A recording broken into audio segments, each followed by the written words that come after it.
Hi guys, this is Pestily and welcome to another Escape from Tarkov video. In this video, I'm going to cover everything that I've learned so far from patch 12.11, all the little bits and pieces, the things you guys want to discuss, talking about Kappa containers and all the quests and changes and everything. I'll chuck in some information about the Tarkov TV live podcast that Nikita did. And yeah, so it's going to be probably pretty beefy. But without further ado, let's crack straight into it. So starting off, without beating around the bush, we'll get straight into the main topic that you guys want to talk about, being the Kappa container at level 71. So I've seen some footage. I'll have it up on the screen right now that you can see where someone has the Kappa container unlocked, and in the quest it actually states that you have to get level 71 to be able to obtain it. You need to get all the new stream items as well. So it's going to be a very time consuming thing. Now, what does level 71 require? It is about 34 million XP, unless it's changed. I've seen different statements and stats come up, and to my understanding at the moment, as it presently states, level 71 is 34 million XP. Now, even if it's not 31 million XP, and let's just say it's 24 million XP, that is a super long time to be able to get, or it's a super amount of XP to be able to unlock the Kappa container. It's not going to be very obtainable for anyone, even people like myself. I don't enjoy just farming labs over and over again just for XP. I like to mix it up, do lots of different stuff, and to be able to attain that kind of experience points, you are going to be required to just farm experience over and over and over again. So what does this actually mean? Now, the Kappa container is probably the biggest jump for storage space for people that have a standard account. They get the alpha, they can go to the beta if they like, or skip straight to the epsilon, and then they don't really have anything between the epsilon container until the Kappa container, because the Edge of Darkness users have the gamma container. But a standard account user, they're pretty much going to be capped at the epsilon container, which is a bit of a kick in the dick, for lack of better words, or getting punched in the dick. It's just going to be really shit for them. So I don't really think it's going to be very obtainable for many people.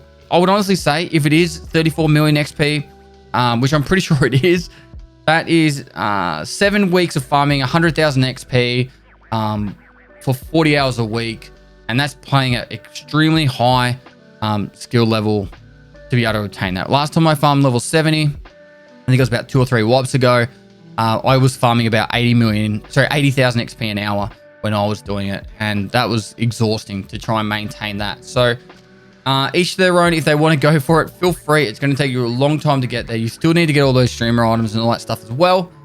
I'll put my couple of 2 cents in here if you guys want to know it. Personally, for me, I feel like now that they've made this move, they need to make a gamma equivalent size container available to standard account users somewhere between level, 40 and level, 60. Something that people can obtain from the standard account that gives them some sort of middle ground, so they can be at least the same or equivalent to an Edge of Darkness account. All right, I don't think many people with Edge of Darkness would actually complain about that. If they've worked their way up to getting that container, I don't see any issue with that, and I don't think anyone else should, because it's honestly, it sucks. I think it's going to be really difficult for people to be able to actually enjoy that portion of the game. There's lots of other things to enjoy. Now, I have touched on the Flea Market in the past. I will touch on it one more time.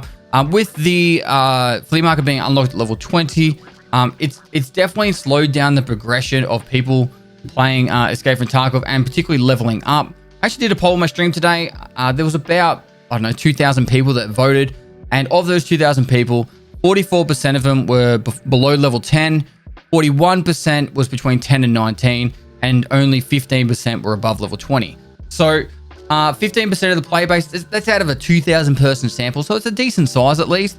15% of the player base has the Flea Market unlocked now, which means that there really is a lot less players that are going to be running with that higher end gear. Even if they are, there's high potential that they're not even running that higher end gear when they do have the Flea Market unlocked.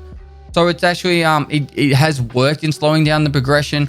It's just a matter of, is it going to be too frustrating? And to be honest, I think Nikita did a really good idea moving the Scav Junk Box to level 1 Therapist and making it 1.1 million. I actually was thinking about this tonight. I honestly think that all the containers, or at least like the ammo box, mag box, and the med case, could all be moved to level 1 traders and just make them a barter trade. Just make them a barter trade. And then people that don't level up very quickly, but they might find those those items, say it needs to be, I don't know, let's just say bolts. They can chuck the bolts in their container. They can die like 6-7 raids in a row, and they've got enough bolts to be able to unlock an ammo case or something like that. That would really help with the people that have the slower progression, because I feel like they're going to really struggle to be able to fit stuff in their stash, even though the junk box is going to help, of course. Next up, I nearly do have the entire hideout completely upgraded now. I've got level 2 Bitcoin farm finishing up. Most of the other ones are either finished or very close to, and I've just got solar panels to farm up 75,000 euros for. The big question is, how is the graphics cards working in the Bitcoin farm? With one graphics card in there, it takes around 40 hours to get a Bitcoin, and with 10 graphics cards, it's just under 30 hours. Now, this means that you'll get, I don't know, with 10 graphics cards, you get just under 1 Bitcoin per day, and that's 250,000 rubles at the moment. I'm just going to chuck this in there because a lot of people keep asking me, with Chemical Part 4, who do you hand it to? Personally, I still hand it to Skier, just because of the unlocking the ZSH helmet, which is 20,000 cheaper than the other helmet. That's the exact same.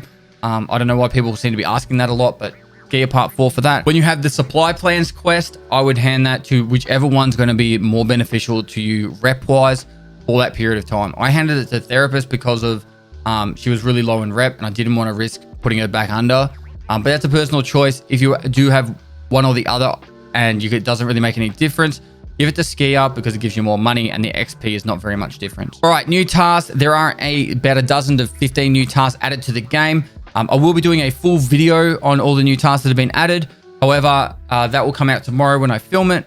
For the meantime, if you need to know which keys you're going to need, you want the RBST, RBKSM, and the RBSMP key. They're the ones that you're going to need. Otherwise, later on, you're going to have to wait till other people open the doors. There are other keys needed, being Orb 1, 2, and 3. However, at this point in time, there is a way you can get around it, and I don't believe it's been patched. So for now, I'll show you, you can get around it in the next video, but otherwise get Orb 1, 2, and 3 as well. Now, I did make a video talking about how to get rich immediately after the wipe, and it's going to be probably really difficult for a lot of you guys to get as rich as quickly as I said. I kind of put my foot in the mouth with that one, saying that in a week, you should be able to get like 100 million rubles if you did focus on it. Some people that have spoken to me after that video and after the wipe said that they did rush to level 20 and did make a lot of money. So that's great for them. However, obviously, it's definitely slowed down.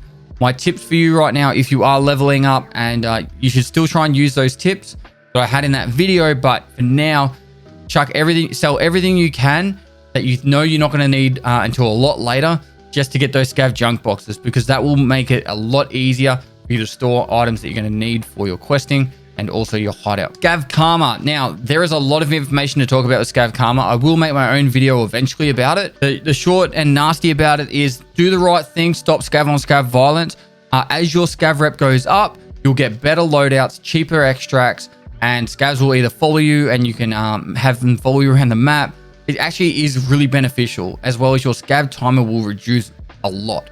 My scav timer is, I think, down to just under 10 minutes, and it's getting lower and lower as my rep goes up. One Peg MG did make a really good video on that.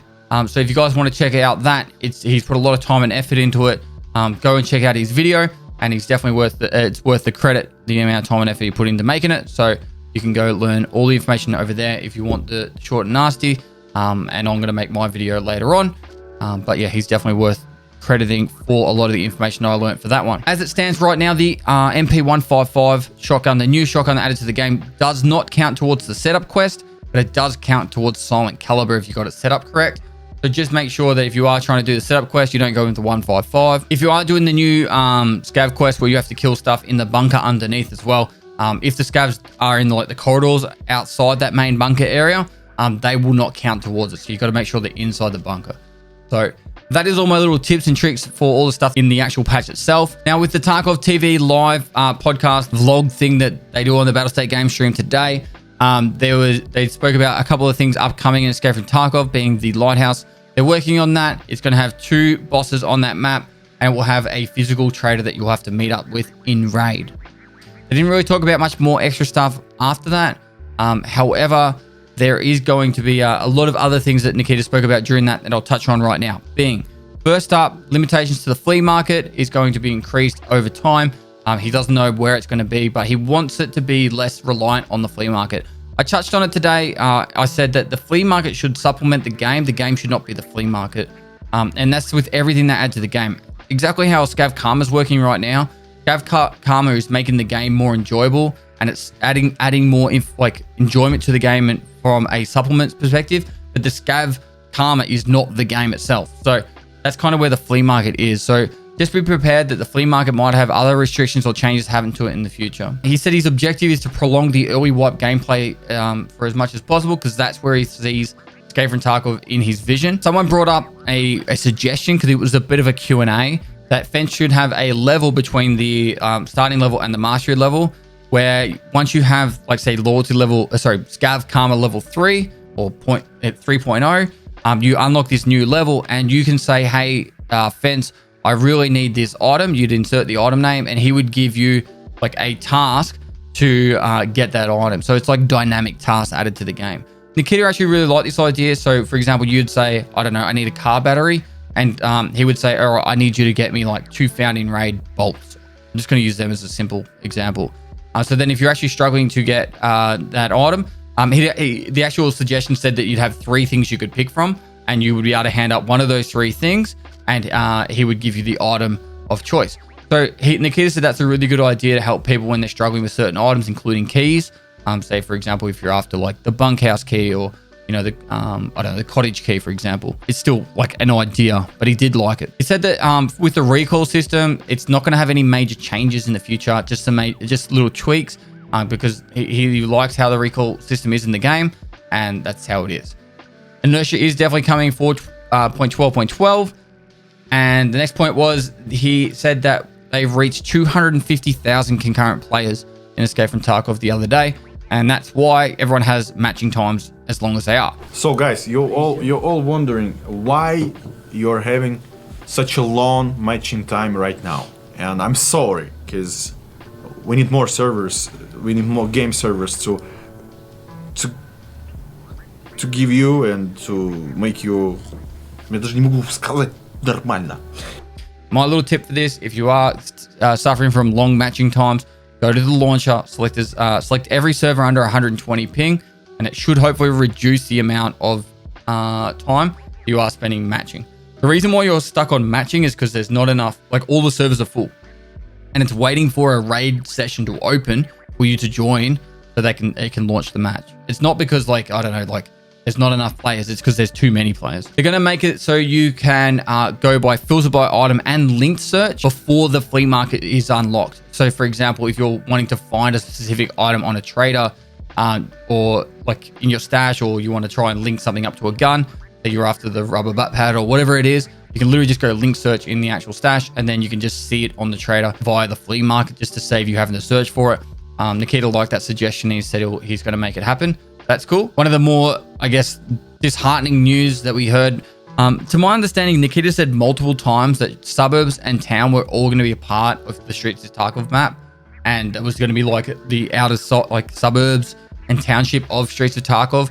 But he said this morning during the Tarkov TV live that it would be part of a DLC. So it's the first I've ever heard of that. Sometimes he says stuff and it doesn't come across right in the translation, or he's thinking about it in a different context. But that's the first I've heard of that. So I'm a little bit disheartened before that, but I'll have to wait and see. And he says that VoIP is definitely aimed to be released with 0.12.12, which would go in line with, you know, the Scav Karma stuff happening at the moment. Would make more of those interactions, I guess, go along better. I'll have to wait and see. But that would be a proximity VoIP added to the game. All right, guys, I have talked about a lot in this video.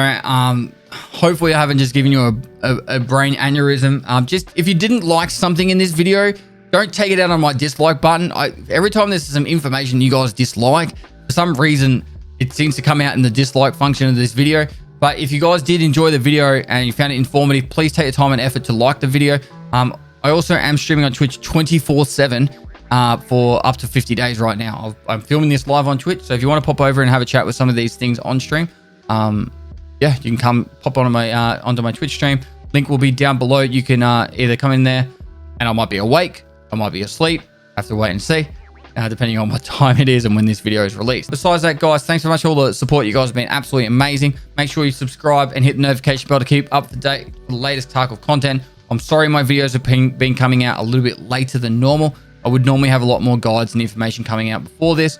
However, we've had a bit of issues with the audio sync and also the 24/7 live stream. I'm still trying to get used to how I'm going to edit and film videos for the editors. So that is why I'm filming this right now, and hopefully this will be out in a timely manner. So guys, thanks for watching another video. And lastly, I'll see you next time.